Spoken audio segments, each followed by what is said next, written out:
Assalamualaikum warahmatullahi wabarakatuh. Apa kabar hari ini? Semoga selalu sehat dan diberkahi. Sebelum ceritanya dimulai, jangan lupa like, subscribe, dan aktifkan lonceng notifikasi agar tidak ketinggalan cerita berikutnya. Tulis juga nama dan asal kota kalian di kolom komentar ya. Sekarang kita mulai ke ceritanya. Pagi itu tidak berbeda dari biasanya. Bau sampah sudah seperti bagian dari udara yang mereka hirup setiap hari. Di antara tumpukan plastik dan kardus basah, seorang anak laki-laki bernama Arga berjalan pelan di belakang neneknya, Mira, sambil membawa karung lusuh yang hampir robek di beberapa sisi. Mereka mencari sisa-sisa yang masih bisa dijual, botol plastik, kaleng penyok, kardus basah dan apa saja yang masih bernilai receh. Tangan kecil Arga sudah terbiasa kotor, dan kakinya sudah terbiasa berjalan jauh sejak matahari belum tinggi. Nenek Mira sesekali menoleh dan tersenyum padanya, meski wajahnya penuh lelah. Keriput di wajahnya terlihat jelas, tapi matanya masih hangat. Yang penting, kita makan hari ini, katanya pelan. Arga mengangguk.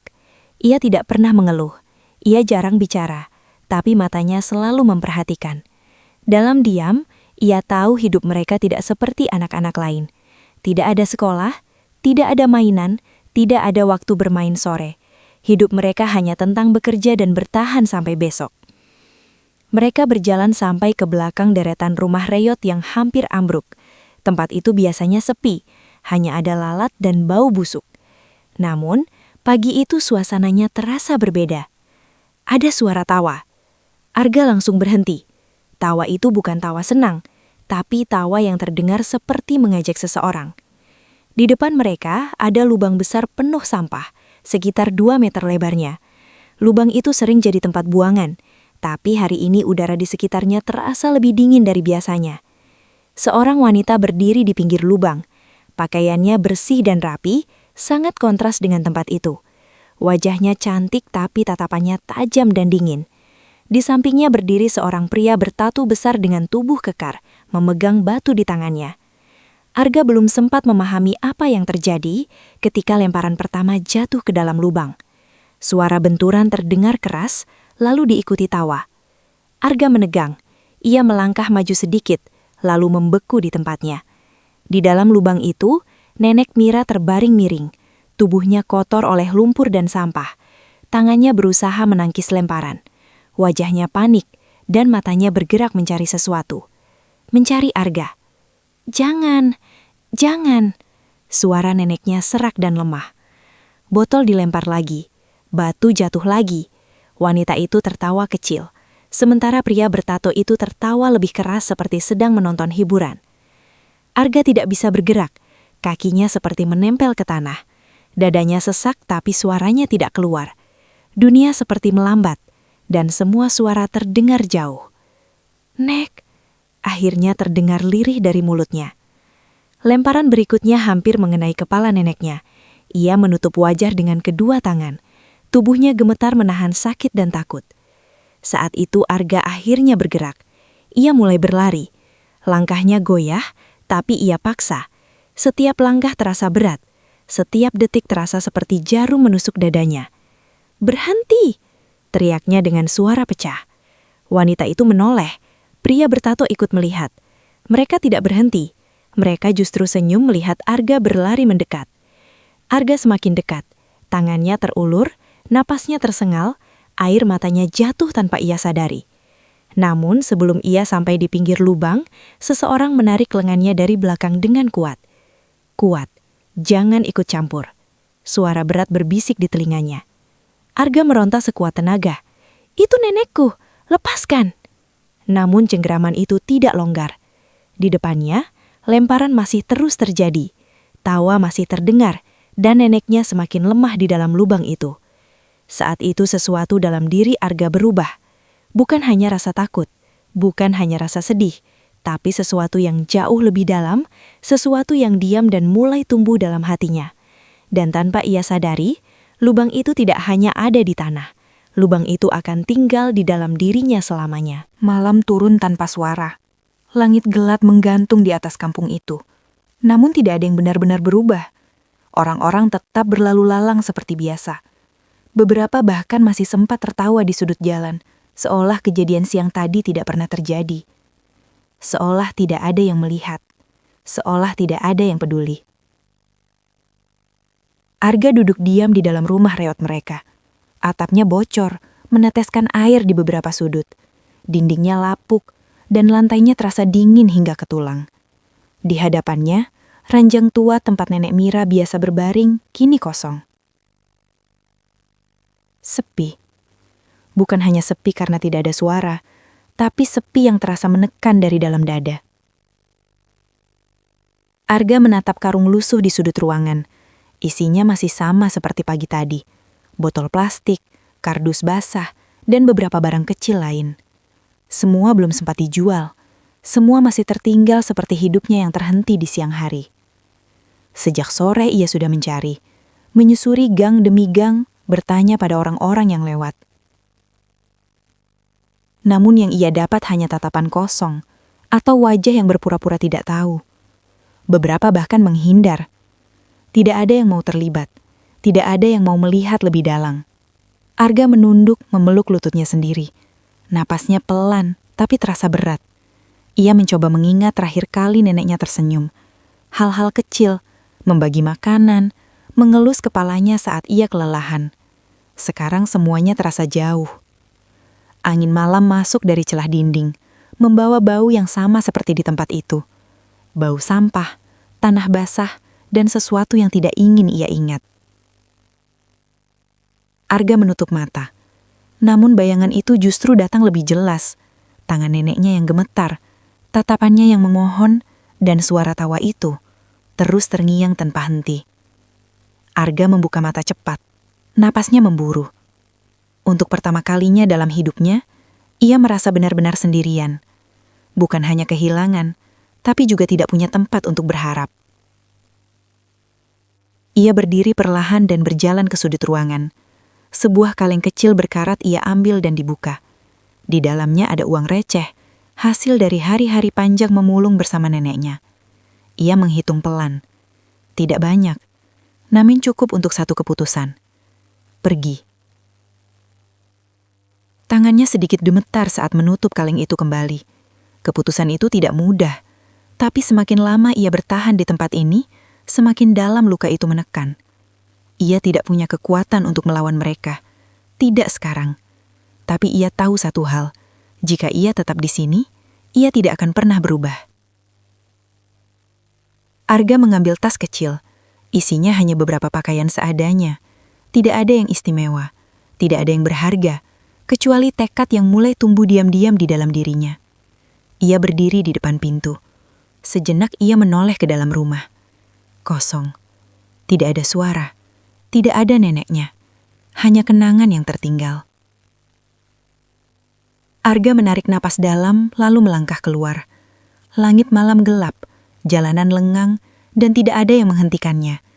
Tidak ada perpisahan, tidak ada yang memanggil namanya. Malam itu, tanpa suara, Arga meninggalkan segalanya. Ia meninggalkan kampungnya, meninggalkan masa kecilnya, dan meninggalkan luka yang belum sempat sembuh.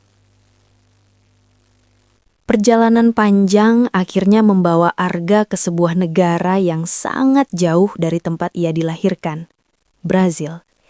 Ia tidak pernah benar-benar merencanakan sampai ke sana. Ia hanya mengikuti kapal, pekerjaan kecil, dan arah yang terus menjauhkannya dari masa lalu.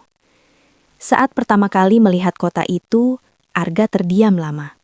Gedung tinggi, jalan besar, lampu di mana-mana, dan orang-orang yang berjalan cepat seolah waktu selalu mengejar mereka. Dunia terasa terlalu besar untuk seseorang seperti dirinya. Bahasa yang ia dengar terdengar asing di telinganya. Ia tidak mengerti satu kata pun. Wajah-wajah di sekitarnya juga berbeda. Tidak ada yang mengenalnya. Dan ia juga tidak mengenal siapapun. Untuk pertama kalinya, ia benar-benar sendirian di dunia yang sangat luas. Hari pertama, Arga tidur di pinggir jalan beralaskan kardus bekas. Tas kecilnya ia jadikan bantal. Malam terasa lebih dingin dari yang ia bayangkan. Uang yang ia bawa hampir habis hanya untuk makan dan bertahan sampai tiba di kota itu. Keesokan harinya, ia mulai mencari kerja apa saja. Ia berjalan dari satu tempat ke tempat lain, mencoba berbicara dengan bahasa seadanya, lebih banyak menggunakan tangan daripada kata-kata. Ia pernah mengangkat barang di pasar, mencuci piring di warung kecil, membersihkan gudang tua, bahkan membantu menarik gerobak. Kadang ia dibayar, kadang dibayar setengah, kadang tidak dibayar sama sekali. Beberapa orang bahkan mengusirnya hanya karena ia terlihat asing dan miskin. Suatu hari ia duduk terlalu lama di depan sebuah toko karena kelelahan. Pemilik toko mengira ia pencuri dan memukulnya tanpa banyak tanya. Arga tidak melawan, ia hanya menunduk dan pergi setelah itu. Bukan karena ia takut, tapi karena ia tahu ia belum cukup kuat untuk melawan siapapun. Hari-hari di kota itu keras. Tubuhnya sering lelah, tangannya lecet, dan perutnya sering kosong. Namun Arga tidak pernah berpikir untuk kembali. Ia sudah terlalu jauh untuk mundur. Setiap malam saat ia mencoba tidur, bayangan lubang itu selalu datang kembali. Tangan neneknya yang gemetar, suara batu jatuh, dan tawa orang-orang itu terus terngiang di kepalanya. Arga biasanya membuka mata lagi saat ingatan itu datang. Ia menatap langit malam kota asing yang penuh lampu, bukan bintang. Ia menggigit bibirnya pelan, menahan sesuatu yang terus mendorong dari dalam dadanya. Lalu ia berbisik sangat pelan, hampir tidak terdengar oleh siapapun, bahkan oleh dirinya sendiri. Aku harus kuat. Dan malam itu, seperti malam-malam sebelumnya, Arga tidur dengan rasa lapar, rasa sakit, dan tekad yang perlahan tumbuh semakin keras di dalam dirinya. Arga akhirnya mendapat pekerjaan tetap di sebuah gudang tua di pinggir kota. Pekerjaannya tidak berbeda jauh dari yang biasa ia lakukan. Mengangkat barang, menyusun kardus, membersihkan lantai, dan membantu bongkar muat truk yang datang hampir setiap hari. Gudang itu besar, berdebu dan selalu berisik oleh suara kayu, besi, dan kardus yang bergesekan. Bagi pekerja lain, itu hanya tempat kerja yang melelahkan. Namun bagi Arga, tempat itu perlahan menjadi tempat belajar. Ia mulai memperhatikan sesuatu yang tidak diperhatikan orang lain. Barang datang dan pergi setiap hari. Ada barang baru, ada barang retur, ada barang rusak, dan ada barang yang langsung dibuang begitu saja. Kardus penyok, plastik pembungkus, potongan logam kecil, bahkan barang yang hanya sedikit rusak, tapi dianggap tidak layak kirim. Bagi orang lain, itu sampah. Bagi Arga, itu kesempatan. Diam-diam ia mulai mengumpulkan barang-barang sisa itu. Kardus yang masih kuat ia lipat rapi. Plastik ia kumpulkan. Logam kecil ia simpan dalam karung kecil. Ia melakukannya pelan-pelan, setelah jam kerja atau saat orang lain tidak memperhatikan. Beberapa hari kemudian, ia mencoba membawa barang itu ke tempat daur ulang kecil di ujung jalan. Tempat itu sempit dan kotor, tapi mereka mau membeli barang bekas. Hasilnya tidak besar, namun cukup untuk makan lebih lama.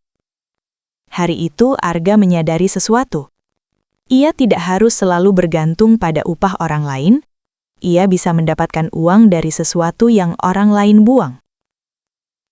Sejak saat itu, cara berpikirnya berubah. Ia tidak lagi hanya bekerja menunggu gaji. Ia mulai melihat sekeliling, mencari celah kecil dari hal-hal yang tidak dianggap orang lain. Namun, tidak semua orang senang melihatnya. Beberapa pekerja mulai memperhatikan kebiasaannya mengumpulkan barang sisa. Ada yang menganggap ia serakah. Ada yang iri karena ia bisa mendapat tambahan uang. Suatu malam saat gudang sudah sepi dan Arga sedang mengumpulkan kardus bekas, seseorang datang dari belakang dan mendorongnya keras. "Itu bukan punya kamu," kata pria itu kasar. Arga terjatuh. Lututnya membentur lantai beton hingga kulitnya robek dan berdarah. Rasa sakitnya tajam, tapi ia tidak langsung bangkit. Ia hanya menatap kardus yang berserakan di lantai. Beberapa detik kemudian, ia berdiri perlahan. Ia tidak marah. Ia tidak berteriak. Ia hanya menatap pria itu dengan tenang, tanpa rasa takut. Tatapan itu berbeda dari biasanya. Bukan tatapan anak yang bisa didorong dan diusir begitu saja. Pria itu akhirnya memalingkan wajah dan pergi tanpa berkata apa-apa lagi. Sejak malam itu, orang-orang di gudang mulai melihat Arga dengan cara yang berbeda. Ia masih pendiam, masih bekerja keras. Tapi sekarang mereka tahu satu hal. Anak itu tidak akan berhenti hanya karena didorong jatuh. Suatu hari, seorang sopir tua memperhatikannya dari jauh. Arga sedang duduk di lantai gudang, memilah kardus dan plastik seperti biasa. Tangannya kotor, bajunya penuh debu, tapi gerakannya rapi dan cepat. Sopir itu mendekat perlahan. "Kamu selalu ambil barang sisa itu ya?" tanyanya.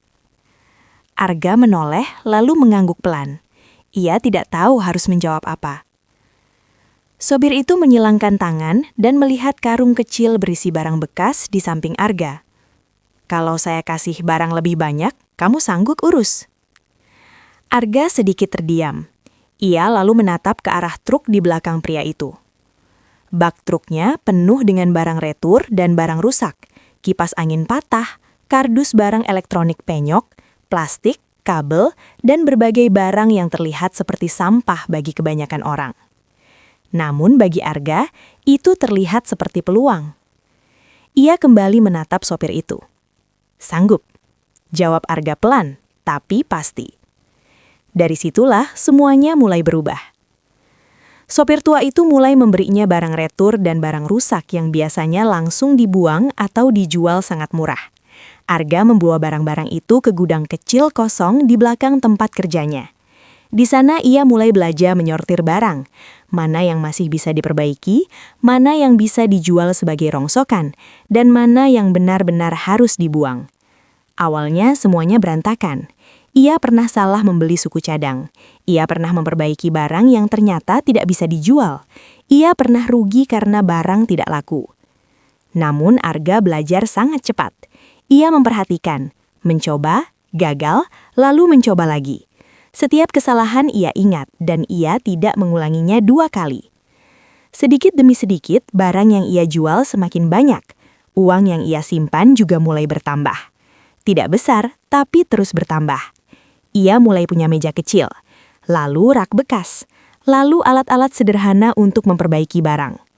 Untuk pertama kalinya sejak ia meninggalkan kampungnya, Arga tidak hanya bekerja untuk makan hari ini.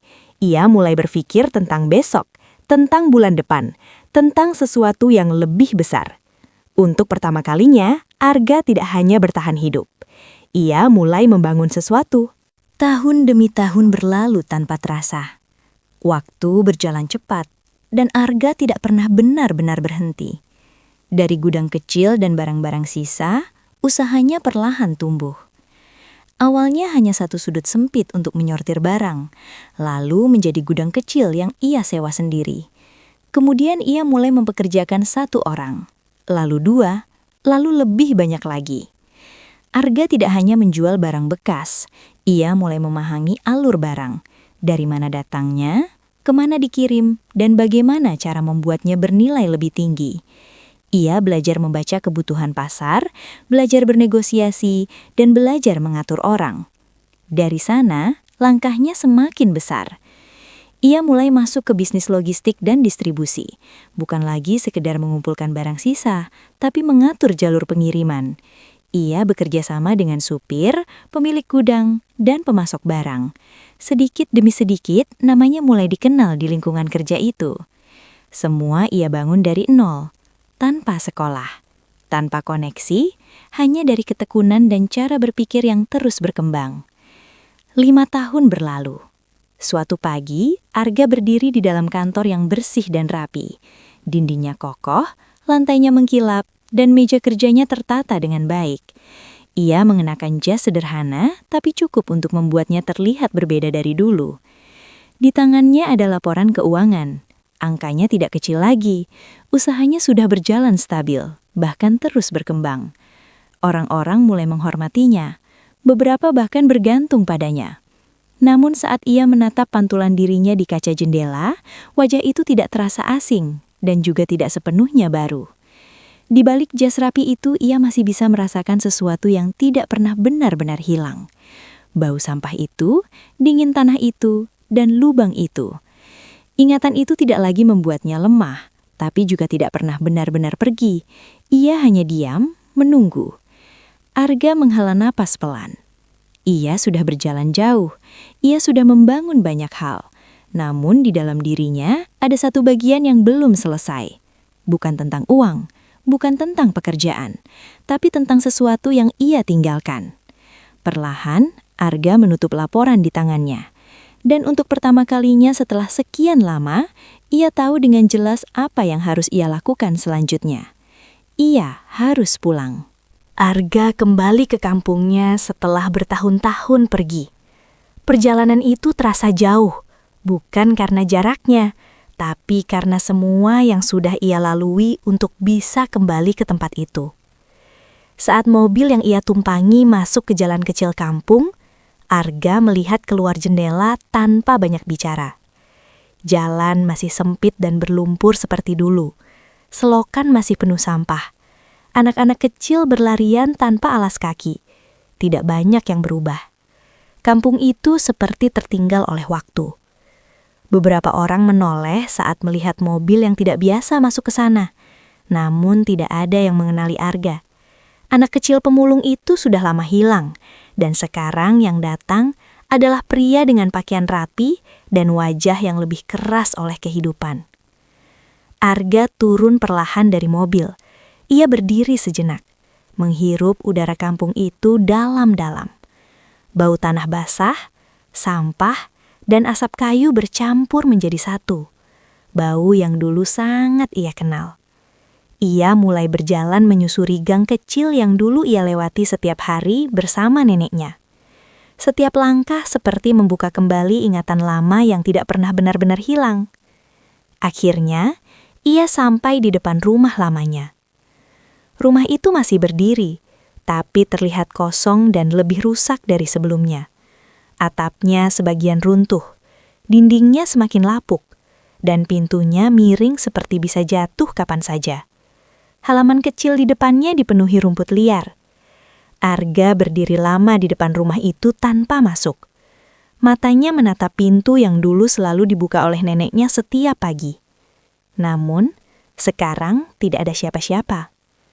Setelah beberapa saat, Arga berjalan ke belakang rumah. Langkahnya melambat saat mendekati tempat yang paling ia ingat dalam hidupnya. Tempat lubang itu dulu berada. Sekarang, lubang itu sudah tidak ada. Tanahnya sudah rata, ditutup seperti tidak pernah ada apa-apa di sana. Namun warna tanahnya berbeda, lebih gelap dan lebih padat dari tanah di sekitarnya. Seperti pernah dipaksa menutup sesuatu. Seperti pernah menyimpan sesuatu yang tidak boleh terlihat lagi. Arga berdiri di atas tanah itu dan menatapnya lama sekali. Tidak ada suara, tidak ada angin, hanya kenangan yang kembali satu persatu. Ia tidak menangis, ia tidak marah. Ia hanya berdiri dan menatap tanah itu dengan tatapan yang sangat tenang. Di dalam dirinya, ia tahu satu hal. Ini bukan akhir dari perjalanan, bukan akhir dari cerita. Ini adalah awal. Arga mulai berkeliling kampung, mencoba mencari jawaban yang selama ini ia hindari. Ia mendatangi beberapa orang yang dulu pernah ia kenal, juga wajah-wajah lama yang masih ia ingat samar. "Nenek Mira, sekarang di mana?" tanyanya pelan. Namun hampir semua memberi reaksi yang sama. Ada yang hanya menggeleng tanpa bicara. Ada yang pura-pura tidak mendengar. Ada juga yang langsung pergi sebelum Arga sempat bertanya lebih jauh. Tidak ada yang mau terlibat. Tidak ada yang mau membuka cerita lama. Semakin ia bertanya, suasana justru semakin terasa aneh. Percakapan di sekitar tiba-tiba berhenti. Tatapan orang-orang berubah. Seolah nama itu membawa sesuatu yang tidak boleh disentuh. Arga akhirnya berhenti di sebuah warung kecil di ujung gang. Warung itu masih sama seperti dulu. Sempit, sederhana, dengan meja kayu yang mulai lapuk. Seorang ibu tua duduk di dalam, mengipas pelan. Arga mendekat. "Bu, saya mau tanya," katanya. Ibu itu menoleh, matanya menyipit mencoba mengenali. "Kamu," ucapnya ragu. "Arga." Ada jeda singkat. Wajah ibu itu berubah sedikit. Bukan senang, bukan juga terkejut, lebih seperti tidak nyaman. "Sudah lama kamu tidak kelihatan," katanya pelan. Arga mengangguk singkat. Ia tidak ingin berbasa-basi. "Nenek Mira sekarang di mana?" Pertanyaan itu langsung membuat suasana berubah. Kipas di tangan ibu itu berhenti. Tatapannya bergeser, tidak lagi menatap Arga. "Sudah lama tidak ada kabar," jawabnya pelan. Arga tidak bergerak. "Maksudnya?" Ibu itu menghela napas, tapi tidak menjelaskan. Ia hanya berkata lebih rendah, hampir seperti berbisik. "Kamu sebaiknya tidak usah tanya-tanya lagi." Kalimat itu terdengar sederhana, tapi cara ia mengatakannya seperti peringatan. Arga menatapnya dalam. "Kenapa?" Ibu itu tidak menjawab. Ia hanya menunduk, lalu kembali mengipas pelan seolah ingin mengakhiri percakapan. Di sekitar mereka beberapa orang mulai melirik. Suasana menjadi sunyi dengan cara yang tidak wajar. Arga perlahan mundur. Ia tidak memaksa lagi. Ia tahu. Bukan karena mereka tidak tahu. Mereka tahu, tapi memilih diam. Arga berjalan meninggalkan warung itu dengan langkah pelan. Di sepanjang jalan, ia mulai memperhatikan lebih jelas. Setiap kali ia menyebut nama neneknya, orang-orang berubah. Ada ketakutan yang disembunyikan. Ada sesuatu yang tidak ingin diungkap. Arga berhenti di tengah gang dan menoleh ke sekeliling. Kampung ini tidak hanya menyimpan kenangan. Kampung ini menyimpan sesuatu yang sengaja ditutup rapat. Dan saat itu Arga benar-benar sadar. Semua orang di sini diam bukan karena tidak tahu, tapi karena mereka tidak berani bicara. Keesokan paginya, Arga kembali ke belakang rumah lamanya. Ia berdiri lama di atas tanah yang dulu menjadi lubang itu. Tanahnya rata, tapi terlalu rata. Tidak seperti tanah biasa yang lembut dan tidak beraturan. Tanah itu keras, seperti pernah dipadatkan dengan sengaja. Arga mengambil sekop tua yang ia temukan di samping rumah. Tanpa banyak berpikir, ia mulai menggali.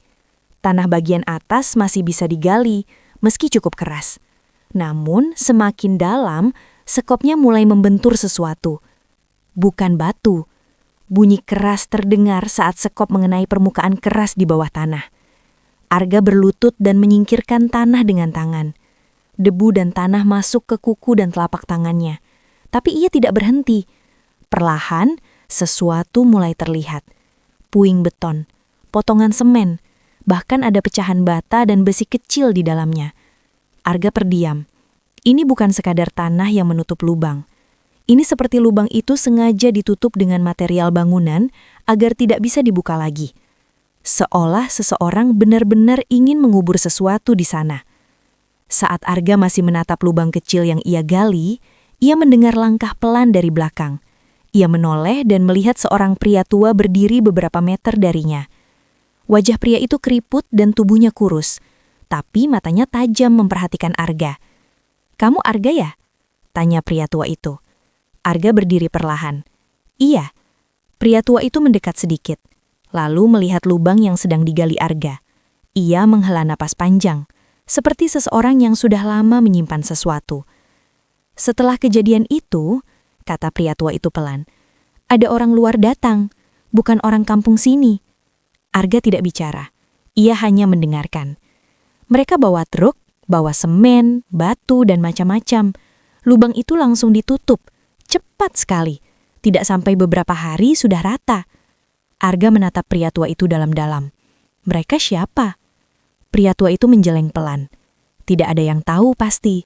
Tapi orang-orang kampung disuruh tidak ikut campur. Arga menatap kembali lubang yang berisi puing beton itu. Dadanya terasa berat, tapi pikirannya justru semakin jelas. Diminta diam atau dipaksa? Tanya Arga pelan. Pria tua itu tidak langsung menjawab.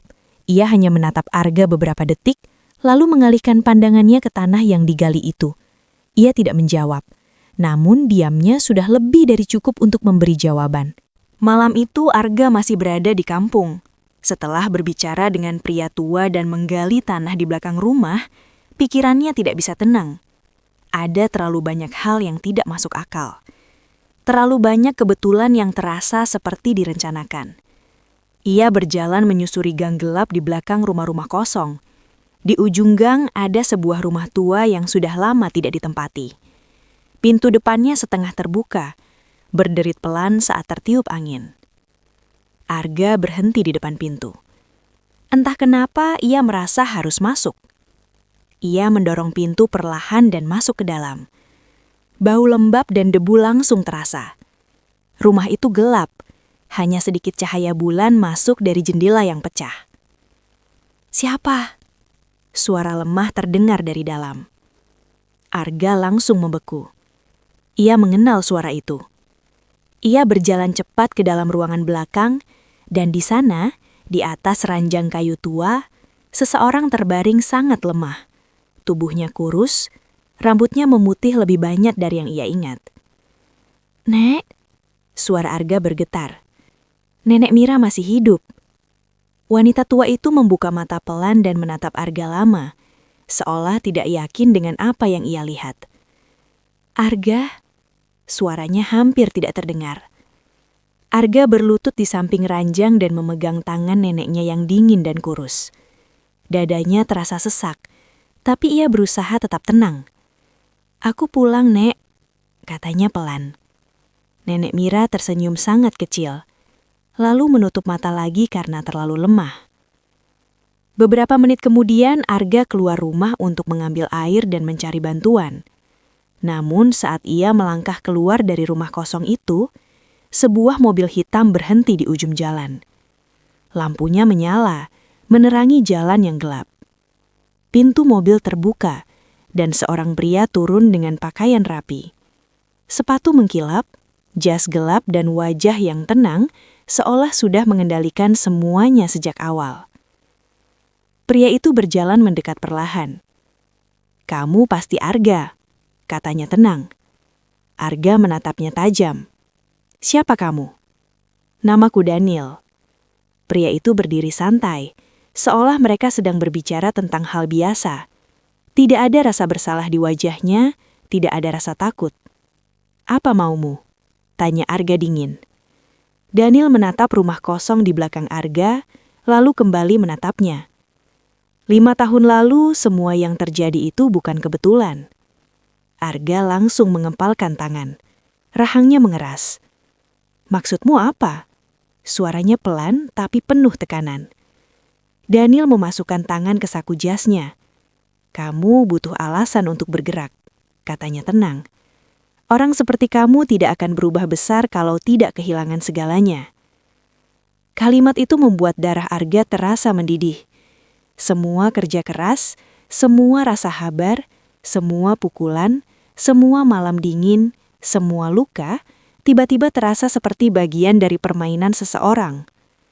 "Itu bukan kekuatan," kata Arga pelan dengan mata tajam. "Itu luka." Daniel tidak terlihat tersinggung. Ia justru mengangguk kecil, seperti setuju. Ia lalu melemparkan sesuatu ke arah Arga. Sebuah kunci jatuh di tanah di dekat kaki Arga. "Anggap saja ini bagian terakhir," kata Daniel. Arga tidak langsung mengambilnya. "Bagian terakhir dari apa?" Namun Daniel tidak menjawab. Ia hanya berbalik, masuk kembali ke mobil hitam itu dan beberapa detik kemudian, mobil itu pergi meninggalkan jalan gelap kampung. Arga berdiri lama menatap kunci di tanah. Akhirnya ia mengambilnya dan menggenggamnya erat. Ia lalu kembali masuk ke rumah kosong itu. Ia duduk di samping neneknya dan menggenggam tangan wanita tua itu pelan. Matanya lalu melihat kunci di tangannya. Saat itu, Arga akhirnya mengerti satu hal yang sangat berat. Semua yang ia miliki sekarang, uang, usaha, kekuatan dan kehidupan barunya, punya harga. Dan harga itu dibayar oleh orang yang paling ia sayangi. Arga menunduk lama lalu perlahan berdiri. Tatapannya tidak lagi seperti anak yang kehilangan segalanya. Tatapannya sekarang tenang tapi keras. Kali ini ia tidak akan menjadi korban lagi. Dan ia tidak akan membiarkan siapapun menentukan harga hidupnya lagi. Cerita ini belum selesai, justru baru dimulai.